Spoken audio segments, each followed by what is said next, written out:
ನಮ್ಮ ಈ ಕಾಲಮಾನ ಏನಿದೆ, ಈ ಕಾಲಮಾನದಲ್ಲಿ ನಾವು ಕಂಡಂತ ಒಬ್ಬ ಅಪ್ರತಿಮ ಹೋರಾಟಗಾರ ರವಿಕೃಷ್ಣ ರೆಡ್ಡಿ ಅವರು. ಇವತ್ತು ನಾವೇನಾದ್ರೂ ಒಂದ್ ಸ್ವಲ್ಪನಾದ್ರೂ ಬಂಡಾಯದ ಮನಸ್ಥಿತಿ ಅಥವಾ ಒಂದ್ ಸ್ವಲ್ಪನಾದ್ರೂ ವ್ಯವಸ್ಥೆಯ ವಿರುದ್ಧದ ನಮ್ಮ ಮನಸ್ಥಿತಿ ಏನಾದ್ರೂ ಇದೆ ಅಂತಂದ್ರೆ ಅದಕ್ಕೆ ನಿಸ್ಸಂಶಯವಾಗಿ ಕಾರಣ ರವಿಕೃಷ್ಣ ರೆಡ್ಡಿ ಅವರು ಅನ್ನುವಂಥದ್ರಲ್ಲಿ ಯಾವುದೇ ಸಂಶಯ ಇಲ್ಲ.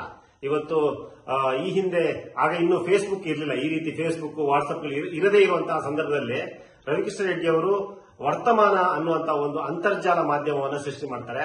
ಅದಕ್ಕೆ ಅವರೇ ಖರ್ಚು ಮಾಡಿ ಅವರ ಸ್ವಂತ ಖರ್ಚಲ್ಲಿ ಅವರು ಅದನ್ನ ನಿರ್ವಹಣೆಯನ್ನ ಮಾಡ್ತಾರೆ. ಅದಕ್ಕೆ ಮೂಲ ಕಾರಣ ಏನು ಅಂತಂದ್ರೆ ಈ ಸಮಾಜದ ಓರೆಕೋರೆಗಳನ್ನ ಜನರಿಗೆ ತಿಳಿಸಬೇಕು, ಈ ಮಾಧ್ಯಮಗಳಿಗೆ ಹೊರತಾದಂತಹ ಒಂದು ಮಾಧ್ಯಮ ಇರಬೇಕು ಅನ್ನೋ ಕಾರಣಕ್ಕಾಗಿ ಅವರು ವರ್ತಮಾನವನ್ನು ಪ್ರಾರಂಭವನ್ನ ಮಾಡ್ತಾರೆ.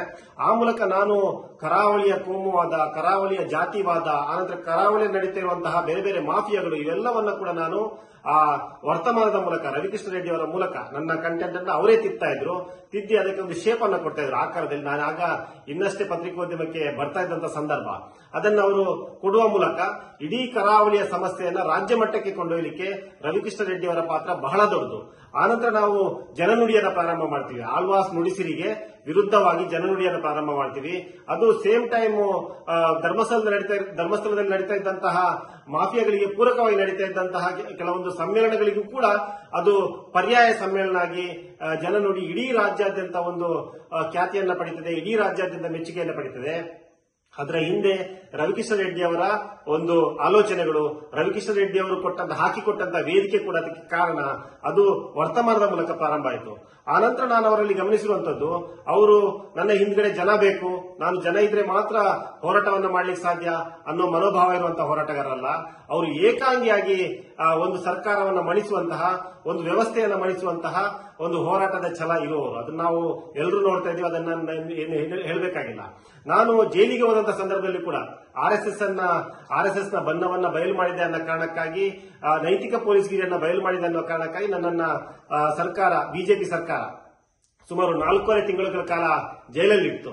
ಆ ಜೈಲಲ್ಲಿ ಇಡುವಂತಹ ಸಂದರ್ಭದಲ್ಲೂ ಕೂಡ ಇಡೀ ರಾಜ್ಯಾದ್ಯಂತ ಜನರನ್ನ ಸಂಘಟಿಸಿ, ಒಬ್ಬ ಪತ್ರಕರ್ತರ ಪರವಾಗಿ, ಅಭಿವ್ಯಕ್ತಿ ಸ್ವಾತಂತ್ರ್ಯದ ಪರವಾಗಿ ಅಥವಾ ಕೋಮುವಾದದ ವಿರುದ್ಧ ಇಡೀ ಜನರನ್ನ ಸಂಘಟಿಸಿ ಬೆಂಗಳೂರಲ್ಲಿ ಉಪವಾಸ ಸತ್ಯಾಗ್ರಹವನ್ನ ಆಯೋಜನೆಯನ್ನ ಮಾಡಿ, ಆ ಉಪವಾಸ ಸತ್ಯಾಗ್ರಹದಲ್ಲಿ ರಾಜ್ಯದೆಲ್ಲ ಪತ್ರಕರ್ತರು, ಇವತ್ತು ರಂಗನಾಥ್ ಇರ್ಬೋದು, ಎಚ್ ಆರ್ ರಂಗನಾಥ್ ಇರ್ಬೋದು, ರಂಗನಾಥ್ ಭಾರದ್ವಾಜ್ ಇರ್ಬೋದು, ಅಥವಾ ಲಕ್ಷ್ಮಣ್ ಹೂಗಾರ್ ಇರ್ಬೋದು, ಈ ರೀತಿ ಎಲ್ಲ ಮೇನ್ ಸ್ಟ್ರೀಮ್ ಪತ್ರಕರ್ತರೆಲ್ಲರೂ ಎಲ್ಲರನ್ನೂ ಕೂಡ ಆ ಉಪವಾಸ ಸತ್ಯಾಗ್ರಹದಲ್ಲಿ ಪಾಲ್ಗೊಳ್ಳುವಂತೆ ಮಾಡಿ, ಅಲ್ಲಿಗೆ ಸರ್ಕಾರವನ್ನ, ಅಂದಿನ ಹೋಮ್ ಮಿನಿಸ್ಟರ್ ಅಲ್ಲಿಗೆ ಕರೆಸಿ ಅವರಿಗೆ ಮನವಿಯನ್ನು ಕೊಟ್ಟು, ಈ ಪತ್ರಕರ್ತನ ಪ್ರಕರಣವನ್ನ ನೀವು ಕ್ಯಾಬಿನೆಟ್ ನಲ್ಲಿಟ್ಟು ತೆಗಿಬೇಕು, ಇಲ್ಲದಿದ್ರೆ ನಾವು ಉಪವಾಸ ಸತ್ಯಾಗ್ರಹವನ್ನು ಮುಂದುವರಿಸ್ತೀವಿ ಅನ್ನುವಂತ ಒಂದು ತಾಕೀತನ್ನ ಮಾಡಿ, ಆನಂತರ ಸರ್ಕಾರ ಆ ನಿಟ್ಟಿನಲ್ಲಿ ಆಲೋಚನೆ ಮಾಡುವಂತ ರೀತಿಯಲ್ಲಿ ಮಾಡಿ ಇಡೀ ರಾಜ್ಯದ ಜನರನ್ನ ಸಂಘಟಿಸುವಂತಹ ಒಂದು ಕೆಲಸವನ್ನ ರವಿಕೃಷ್ಣ ರೆಡ್ಡಿ ಅವರು ಮಾಡಿದ್ರು. ಇದು ನನ್ನೊಬ್ಬನಿಗೆ ನವೀನ್ ಸೂರಿಂಜೆಗೋಸ್ಕರ ಮಾಡಿದ್ದಲ್ಲ. ಅವರು ಈ ಒಂದು ಅಭಿವ್ಯಕ್ತಿ ಸ್ವಾತಂತ್ರ್ಯ, ಆ ರೀತಿಯ ಒಂದು ಯೋಚನೆಗಳೇನಿದೆ ಅಥವಾ ಒಂದು ಸಿದ್ಧಾಂತ ಏನಿದೆ ಅಥವಾ ಒಂದು ಆಲೋಚನೆಗೋಸ್ಕರ ಈ ರೀತಿಯ ಒಂದು ಕೆಲಸವನ್ನು ಅವರು ಮಾಡ್ತಾರೆ. ಅಂದ್ರೆ ಇವತ್ತೂ ಕೂಡ ರವಿಕೃಷ್ಣ ರೆಡ್ಡಿ ಅವರು ಇಡೀ ಸರ್ಕಾರದ ವಿರುದ್ಧ ಒಂದು ನಿಜವಾದ ಪ್ರತಿಪಕ್ಷದ ರೀತಿಯಲ್ಲಿ, ಅದು ಸರ್ಕಾರ ಯಾವುದೇ ಇರಲಿ, ಬಿಜೆಪಿ ಇರಲಿ, ಕಾಂಗ್ರೆಸ್ ಇರಲಿ, ಪ್ರತಿಪಕ್ಷದ ರೀತಿಯಲ್ಲಿ ರವಿಕೃಷ್ಣ ರೆಡ್ಡಿ ಅವರ ಕೆಆರ್ಎಸ್ ಪಕ್ಷ ಕೆಲಸವನ್ನ ಮಾಡ್ತಾ ಇದೆ. ಆ ಮೂಲಕ ಇವತ್ತು ಇಡೀ ರಾಜ್ಯದಲ್ಲಿ ನಿಜವಾದ ಪ್ರತಿಪಕ್ಷ ಯಾವುದು ಅಂತ ಕೇಳಿದ್ರೆ ಅದು ಕೆಆರ್ಎಸ್ ಪಕ್ಷವೇ ಅನ್ನುವಂಥದ್ದು ನಾವು ಸ್ಪಷ್ಟವಾಗಿ ಹೇಳ್ಬೋದು. ಯಾವುದೇ ಅಪ್ರಾಮಾಣಿಕತೆ ಇಲ್ಲದೆ ಅಥವಾ ಯಾವುದೇ ಭ್ರಷ್ಟಾಚಾರ ಇಲ್ಲದೆ, ಯಾವುದೇ ಸ್ವಜನ ಪಕ್ಷಪಾತ ಇಲ್ಲದೆ, ಯಾವುದೇ ಜಾತಿವಾದ ಇಲ್ಲದೆ, ಯಾವುದೇ ಕೋಮುವಾದ ಇಲ್ಲದೆ ಇವತ್ತು ಕೆಲಸವನ್ನ ಕೆಆರ್ಎಸ್ ಪಕ್ಷ ಮಾಡ್ತಾ ಇದೆ. ಅದಕ್ಕೆ ಕಾರಣ ರವಿಕೃಷ್ಣ ರೆಡ್ಡಿ ಅವರ ಆಲೋಚನೆಗಳು ಅನ್ನುವಂಥದ್ದು ಅಂದ್ರೆ ತಪ್ಪಾಗ್ಲಿಕ್ಕಿಲ್ಲ. ಇವತ್ತು ರವಿಕೃಷ್ಣ ರೆಡ್ಡಿ ಅವರು 50ನೇ ವರ್ಷದ ಹುಟ್ಟುಹಬ್ಬವನ್ನು ಆಚರಿಸಿದ್ದಾರೆ.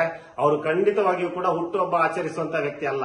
ಅವರು ಇವತ್ತೇನಾದ್ರೂ ಹುಟ್ಟುಹಬ್ಬವನ್ನು ಆಚರಿಸಿದ್ದಾರೆ ಅಂತಂದ್ರೆ ಬಹುಶಃ ಈ ಹುಟ್ಟುಹಬ್ಬದಿಂದ ಸಮಾಜಕ್ಕೆ ಏನಾದ್ರೂ ಸಂದೇಶವನ್ನ ಸಿಗಬಹುದು, ಅಥವಾ ಕೆಆರ್ಎಸ್ ಪಕ್ಷಕ್ಕೆ ಏನಾದ್ರೂ ಲಾಭ ಆಗಬಹುದು, ಸೈದ್ಧಾಂತಿಕವಾಗಿ ಲಾಭ ಆಗಬಹುದು, ಅಥವಾ ಯುವ ಪಡೆಗೆ ಲಾಭ ಆಗಬಹುದು ಅನ್ನೋ ಆಲೋಚನೆಗಳ ಹಿನ್ನೆಲೆಯಲ್ಲಿ ಅವರೇನಾದ್ರೂ ಈ ಹುಟ್ಟುಹಬ್ಬದ ಆಚರಣೆಗೆ ಒಪ್ಪಿರುವುದು.